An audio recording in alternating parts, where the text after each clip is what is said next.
энэ дээр нэг хэд хэдэн санал төгсдөлгөр дарахтаас хүрэмээр байна. Би өмнө нь бас сэлб хороол дээр ажиллаж байхад бол бас хот төлөвлөлтөн дээр бол хангалттай сайн ажиллаагүй байсан гэдгийг одоо бас дурдмаар байна. Маш олон хүмүүсийн хүч хөдөлмөрөөр одоо хийгдсэн ажил боловч энгийн юмнууд дээр бас жоохон алдсан байсан.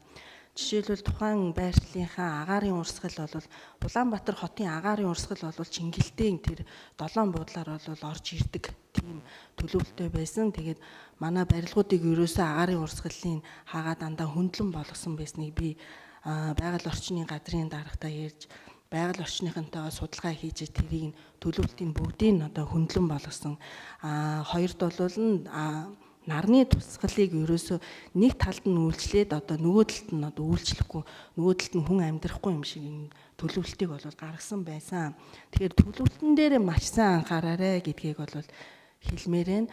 Энэ дээр мэдээж нөгөө барилга хоорондын зай, нөгөө барилгын ноорм дүрм, галын аюулгүй байдлын нөгөө 30 дугаарыг 30-аа бас бариараа гэдгийг бас хэлмээр байна. Барилга хоорондын зайг. За хоёрд нь болохоор байнга одоо биднэрт дагуулдаг асуудал бол нөгөө төвлөрөл үүсгээр машины зогсоолыг бол ерөөсөө төлөвлөгөөнд одоо төлөвлөгөөнд бол оруулаагүй юм билээ. Үүнийгээ бол заавал дахиж харж машины зогсоол төвлөрөл яаж үүсэж байгаа тухайн орчин одоо жишээлбэл манай Улаанбаатар хотын төв болсон одоо энэ газар байна шүү дээ. Тэгэхээр Монгол гэдэг юм чинь ер нь Монгол улс чинь барыг харагдахаар тийм төв газар учраас нийгэм соёл нийгэм соёл гадаадын зуулчид бас харагдах тэр зүйл дээрээ бас анхаарч ажиллаарэ. Мөн тухайн байршлын хөгжил яаж явсан, тухайн одоо худалдаа үйлчилгээний маань хүмүүс яг юуг баримталж ажилласан гэдгийг бол бас төлөвлөлтөндөө бас оруулж ажиллаарай гэдгийг бас хэлмээр байна.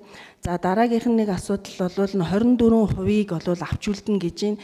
Энэ бол соёлын өвд орсон барилга байгаа учраас үүнийг 24% барилгыг авч үлдээд түүнийг авч үлдэхийн тулд бид нар соёлын өвөө авч үлдэхийн тулд хүчтгэл хийнэ гэж ойлгож байгаа мөн үү те.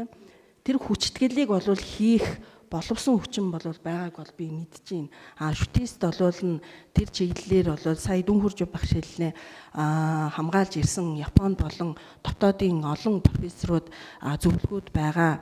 Тэр үүнийг бол хийх бүрэн боломжтой болцоотой гэдгийг бол бас санал нэгтээ дэмжиж байна. За хүчтгэл хийгдэх ажил зураг бол хийгдэн. Үүн дээр нэг анхаарах юм нь чанар дээр нь анхаарад өгөөрэй. Тухайн байршлын газар хөдлөлт, усны зайлуулалт энэ төр нь яаж явагдах юм бүгднийг нь бас хөрсийн хүчт гэх юм уу, суурийн хүчт гэх юм уу одоо ямар зураг гарахыг бид нар бол урьдчилж хэлж мэдэхгүй. Тэгээд энэ дээрээ бас анхаарч ажиллаарай гэж хэлье. За дараагийн нэг том сануулгах ажил бол ажлын даалгавраа сайн гаргаарай. Нэг батлуулчаад дараа нь ийм болоод ингээд зогсцсон гэд. Одоо жишээлбэл тэрний доовор бол шугамуд явж байгаа. Дээрээс нь дээгүүрэн цахилгааны шугамуд бас ил явж байгаа. За энэ яах юм? Хөндөгдөх юм уу? Хөндөгдөхгүй юм уу? Тэзүүн дээрээ бид нэр энийгээ оруулж тэзүүгээ батлуулсан юм уу? Үгүй юм уу?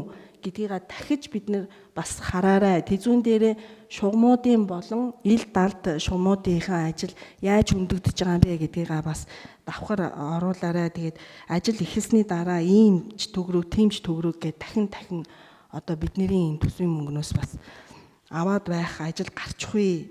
Тэзүүн дээрээ бол дахин эргэж хараарай гэдгийг одоо сануулж хэлмээр байна.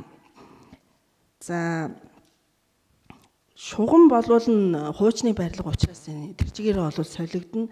Шугамын одоо тэр ажлын даалгавар дээр оруулахдаа шугамын тэр боловсон хүчнийг оруулаад төлөвлөлтийнхаа боловсон хүчин цахилгааны гэд бүх одоо ажлын хэсгээ байгуулахдаа одоо яг мэргэжлийн хүмүүсээр бүрдүүлж одоо ажлыг хийгээрэй гэсэн санал хүрүүлж байна.